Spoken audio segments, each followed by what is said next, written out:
Сүннөт. Сүннөт деген сөздү уккандар ар бир адамдын оюна ар нерсе келет. Кээ бирлер ойлошот чочок кесүү, кээ бирлер отургузуу, кээ бирлер циркумцезия же болбосо эркек кылуу деп да айтып коюшат.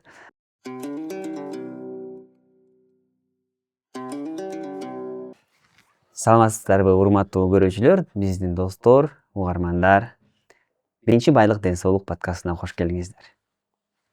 Бүгүн сүннөт тууралуу болгон мифтерди жана чындыктарды айтып кетебиз. Бүгүнкү биздин коногубуз тажрыйбалуу уролог, андролог, Авиценна клиникасынын уролог дарыгери Шайлообек Мусакеев. Кош келиңиздер. Саламатсызбы? Шайлообек мырза, бизге көптөн бери келесиз. Анан бүгүн сүннөт тууралуу дагы сүйлөшмөкчүбүз. Сүннөт деген бул эмне? Сүннөт деген бул ошол мүчөдөгү ашыкча этти алып коюу деп да түшүнсөк болот. Бул этти алымга байланыштуу бул бир нече себептери бар да. Ашыкча дегенде бул кереги жок эт. Кереги жок этти. Ал эт эмне үчүн пайда болду? Эмне үчүн ал бизге мындай чыгып калды? Кереги жок болсо, ал пайда болбой эле койсо болмок деген. Бул эми негизи ошол Кудай тааланын жаратканда бул биринчи бала жаралгандан кийин, түйүлдүктө жаралганда ошол эт менен жаралат. Бунун функциясы кандай биринчи? Функциясы ошол бала төрөлгөндөн кийин бул баланын денеси назик болот. Ошол жанагы зара чыгуучу канал аркылуу инфекциялар же башка коркунучтуу оорулар жугуп калып, же ички зара системасын жабыркатпоо үчүн дагы бул коргоочу функциясын аткарат. Негизи бул ошол бала төрөлгөндө негизги функциясы ошол.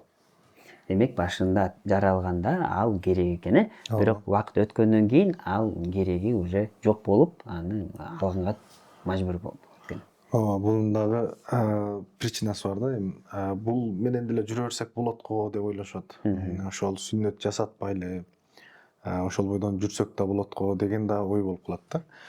Кээ бир учурларда эмне үчүн жасалат бул сүннөт? Бул ошол биз зара ушатып жатканда же болбосо жанагы жыныстык катнаш кылгандан кийин жанагы уруктук чыгат, уруктук чыгат, заранын калдыктары, уруктун калдыктары ошол жерде калып отуруп, жанагы головка деп коебуз, жыныс мүчөнүн башын сезгенүү процессине алып келип калат. Ошол сезгенүүдөн кийин жанагы инфекция же болбосо бактериянын баардыгы зара чыгуучу канал аркылуу табарсыкты сезгентип, андан кийин простата безин же болбосо жанагы уруктук чыгуучу каналдарды инфекциялык же бактериялык сезгенүүдөн кийин сезгенүүгө алып келиши мүмкүн.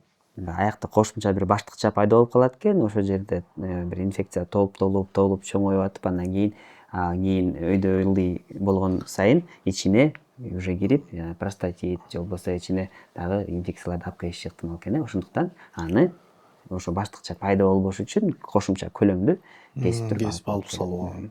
Ал ошо кесип алуунун кандай ыкмалары бар? Бизде эми кесип алуунун ошол дүйнө жүзүндө кандай түрү болсо, бизде ошол түрү бар. Жанагы лазер менен же болбосо коагулятор мененби, же өзүнчө дагы керектүү аппараттар бар. Жанагы мүчөнүн башына кийгизип туруп, өзүнүн размерин коюп туруп эле ошол менен деле алып койсок болот. Эгер коркок пациенттер болсо, коркконуна жараша ыкмалары бар. Кааласа уктатып туруп, наркоз аркылуу уктатып туруп алып койсок болот, же болбосо местный наркоз менен эле алып койсок болот. Кайсы учурда же болбосо канча жашта ушул операцияны жасаган ыңгайлуураак болот? Негизи менин оюмча ошол жаш бала өзүнүн аң сезимин жакшы түшүнүп, айтканын угуп калган мезгилде жасасак болот. Себеби деген дагы психологиялык травмаларды же болбосо коркуу сезимдерин алып келбөө үчүн бала качан аң сезимине жетилген кезде жасатып койсок болот. Бирок бир жагдай болот, кээ бир учурларда жаш балдарда ошол инфекциялык, бактериялык сезгенүү болуп калган учурда мүчөнүн головкасы же ошол теринин ички слизистые деп коебуз, ошолор кызарып, жарача пайда болуп, зара кылган учурларда ачыштыруу, оорутуу пайда кылган учурларда анда алганга туура келет. Негизи ошол 2 жаштан жогору мындай уруксат. 2 жашка чейин жанагы жогоруда айтып кеткендей алып кое турган болсок, анда бир аз коркунуч жаратып калат. Жанагы инфекция же бактерия өтүп кетүүсүнө шарт түзүп калышы мүмкүн. Алгандан кийин негизи алып аткан учурда бул канча убакыт талап кылат? Операциянын узактыгы жана канчалык катуу оорутат? Көп адамдар мисалы үчүн алдырабыз дешет, бирок балам стресс алып калбасын, ооруса оорубайбы же ооруйбу деген. Негизи жанагындай оорутуу баланын характерине жараша болот. Эрке бала болсо уже биз маска кийип, перчатка кийип атканда эле уже ыйлап баштайт. Анан местный наркоз берсек, анда деле ыйлай бериши мүмкүн, коркуп калышы мүмкүн. Биз ал жерде оору болуп атабы, болбой атабы, биз наркозду билбей калышыбыз мүмкүн. Себеби бала ыйлай берет да. Ыйлай берсе, значит наркоз таасир этпей калышы мүмкүн деп дагы мындай кооптонуу болуп калышы мүмкүн. Эгер балаңызга жанагындай психологиялык терс таасир болбосун десеңиздер, анда жана наркоз аркылуу эле сүннөт өтүп койсоңор болот. Бала эч качан сезбейт, уктайт, ойгонот, эч нерсе болбогондой кетип калат. Чоң адамдарга, чоң кишилерге бул ошол местный наркоз эле жакшы. Качан баягы болевой рецепторлор уктагандан кийин ошого жараша анан сүннөттө жасалат. Сүннөттө жасаганда дагы өзүнүн методикалары, жанагындай ыкмалары болот. Сүннөт жасалганда туура эмес жасалып кала турган болсо, жанагындай уздечкалары да короткийлер болуп калса, алар да жасалбай кала турган болсо, бул төшөк маселесинде дагы чоң көйгөйлөр жаратып калышы мүмкүн. Төшөк маселесинде жанагы бат бүтүү, ошол өзүнүн партнерун кандыра албай калуу, же болбосо жанагындай ооруксунуу байкалып калышы мүмкүн. Ошон үчүн сүннөттү мындай хирургдарга же уролог дарыгерине барып, өзүнүн туура сүннөттөлүүсүнө мындай кеңеш берет элем. Демек, ар кайсы мисалы үчүн илгери кандай кылчу эле бир таанышым жасайт, кошунам үйдөн эле жасап коет, молдого барып эле тилдирип жасап коем дегендер, андайлардан алыс болуп, сөзсүз түрдө бейтапкана шарттарында жасаш керек экен. Операционный керекпи же процедурный иш эле боло береби? Негизи айыл аймактарда ошондой жасап коюлуп атат. Бул жерде азыр адамдар жугуштуу оорулар менен ооруп калышы мүмкүн. Жана гепатит деп койсок, сифилис же кан аркылуу жугуучу оорулар болуп калышы мүмкүн. Эгер айылда жанагындай бир эле инструментти колдонуп калышы мүмкүн, бир эле пациентке, же бир эле ошол шовный тигүүчү материалдарды колдонуп калышы мүмкүн. Ошол учурларда бул жерде жугуштуу ооруларга алдын алуу үчүн медициналык мекемелерге барып эле жасатканы жакшы. Себеби медициналык мекемелерде ар бир инструмент колдонулгандан кийин аны обработка кылып, аны стерилизация кылып жөнөтөбүз да. Бир инструментти башка пациентке колдонбойбуз. Себеби дегенде ада жугуштуу оору болуп калышы мүмкүн, башка нерсе болуп калышы мүмкүн. Бул дагы кийин коркунуч жаратып калышы мүмкүн. Жугуштуу оорулар деп калдыңыз. Ошо операциялардын жасаардын алдында бир кандайдыр бир анализдерди тапшырып, же болбосо даярданыш керекпи? Негизи тапшырыштын деле кереги жок. Биз эгер инструмент айттык го жана башында, ар бир инструмент уже иштетилдиби, всё, болду, кетет. Ошон үчүн эч кандай кооптоонун деле кереги жок. Сүннөт жасалдыбы, ал анализин тапшыруунун же башка нерсенин кереги деле жок.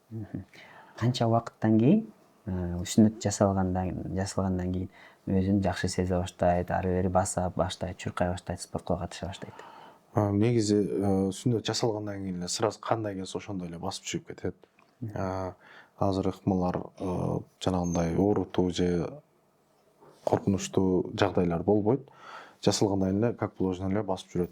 Ушул бир жума качан ошол эт бири-бирине заживать этип, бири-бирине бириккенге чейин мындай оор нерсе көтөрбөй же болбосо баягы кыйынчылыктарды шарт түзбөй туруш керек. Ошол жибин алдыргандан кийин анан жыныстык катнашын деле, оор нерсесин деле мындай жасай берсе болот. Ошондо жибин 7 күндөн кийин, 10 күндөн кийин алса болот экен, э? 10 күндөн кийин эч кандай чектөө жок. Чектөө жок. Катыша берсе болот, каалаган иштерин кыла берсе болот, э? ошол операциядан кийин кандайдыр бир мындай осложнениялар болобу же мындай өтүшүп кеткен учурлар да болобу? Болот, алындай жагдайлар бар. Себеби дегенде биз операция жасап кетиргенден кийин биз үйгө түшүндүрмө иштерин жүргүзөбүз. Ошол обработка кылып туруш керек. Жанагы биз биринчи жасап көрсөтүп бергенден кийин ал үйүндө жасаш керек да негизи. Үйүндө кээ бир учурларда бир күн, 2 күн перевозка жасалбай калышы мүмкүн. Жакшы каралбай калышы мүмкүн. Ошонун негизинде анан инфекция негизинде жанагы рана кесилген жерлер бири бирине жакшы бирикпей, ириңдеп кетиши мүмкүн. Же болбосо мындай кеч заживать этип калышы мүмкүн да. Ошон үчүн сүннөттө жасалгандан кийин эле сразу ошол биринчи очередь ошол гигиенасына көңүл буруу керек. Сөзсүз түрдө көзөмөлдүү болуш керек экен, дарыгерге канча убакыттан кийин уже келбей эле койсо болот такыр? Жибин алдырып кеткенден кийин келбей эле койсо болот. Эгерде козголбосо келбей эле койсо болот, Шайбулет мырза, сүннөт деп мындай кыргыз тилинде сөз кийинирээк эле пайда болду окшойт, бирок эң башында бул сөз кайдан чыкты, эмне үчүн сүннөт деп койду?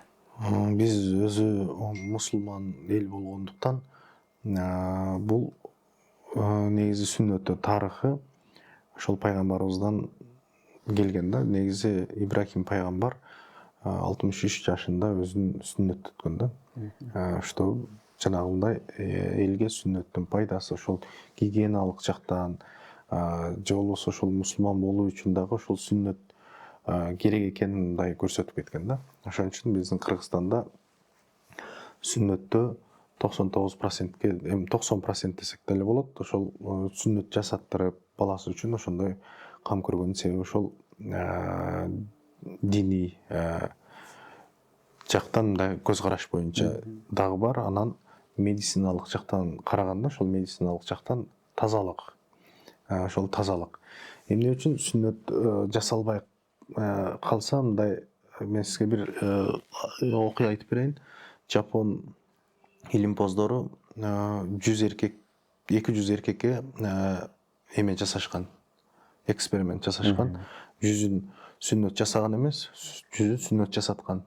Анан аларды изилдеп, алардын келинчегин изилдешкен, өздөрүн изилдешкен. Ошол учурда келинчектеринде жанагы көп гинекологиялык оорулар пайда болгон. Жанагы матканын шейкасынын сезгенишүү, эрозия болгон учурларда, же болбосо инфекциялык сезгенүү, жанагы цистит ооруларынын келип чыгуусу баардыгы ошол сүннөттөлбөгөн эркектердин айымдарында, ошол келинчектеринде байкалган. Сүннөттөлгөн эркектерде андай эч кандай гинекологиялык оорулар жок болгон. Ошонун негизинде дагы алар дагы тыянак чыгарган ошол сүннөттө пайда жагы да бар экен. Пайдалыгы бул ошол тазалык, инфекциялык же бактериялык сезгенден алыс болуу деген. Эң кызыктуу окуя экен. Демек бул бир гана дин менен байланыш эмес, кошумча тазалык менен байланыш экен. Ошондуктан бул бир гана мусулмандарга мажбурлабай, бүт эле адамдарга, бүт эркектерге бул сүннөт керек экендигин тастыктаган жакшы изилдөө экен. Анан дагы бир нерсе, эгер сүннөт жасаткыңыз келбесе, анда сиз зара кылган учурда же жыныстык катнаш кылган учурларда ошол жанагы головкасын, жыныс мүчөнүн головкасын тазалап, жууп, гигиеналык гелдерди колдонуп, антибактериальный гелдерди колдонуп, жанагындай таза кармап жүрсөңүз эч кандай маселе болбойт. Эгерде андай карабасаңыз, анда жөн эле сүннөт өтүп койгонуңуз жакшы. Өмүр бою бир эле жолу сүннөт жасатат, болду, өмүр бою жүрө берет. Жүрө берет. Улам жасатыштын кажети жок. Кажети жок. Ошондо бир эле операция менен 2 жашында болобу, 7 жашында болобу жасап койгон операция өмүр бою жетет. Ошол эле эч кандай жанагындай инфекцияларды, келечектеги инфекцияларды профилактика деп койсок деле болот экен. Ооба. Анан сиз өзүңүз ушундай операцияларды жасап турасызбы? Анан канча жасайсыз? Мен эми күндө эле жасайбыз аны. Жаш балдарды 5 жаштан жогору жасайм. Эми акыл эсине келип, сөздү угуп, мен сага сүннөт жасайм, бул оорутпайт, бир эле укол болот деп түшүндүрүү иштеринен кийин гана жасайм. Андан кийин ага даярдык керек. Жанагы бизде лидокаинга же болбосо артикаинбы же новокаинга жанагындай проба сөзсүз түрдө тапшырыш керек. Алардын аллергиясы жок боло турган болсо андан кийин жасайбыз жаш балдарда. Анан эркек кишилерде деле ошол проба жасатып алып туруп андан кийин сүннөт жасатабыз. Авиценна клиникалар тармагы 2000-жылдан бери ден соолугуңуздарга кам көрүп келебиз.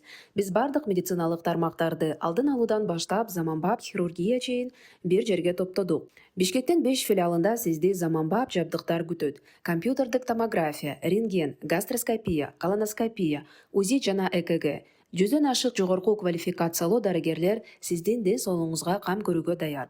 Авиценна клиникалар тармагы ар күнү сиздин жашооңузду жакшыртууга аракет кылабыз. Биринчи байлык – ден соолук.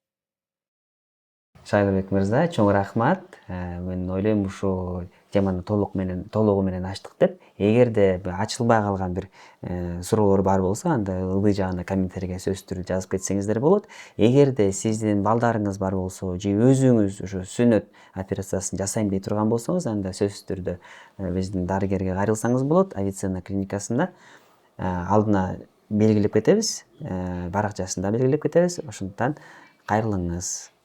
Барыңарга чоң рахмат.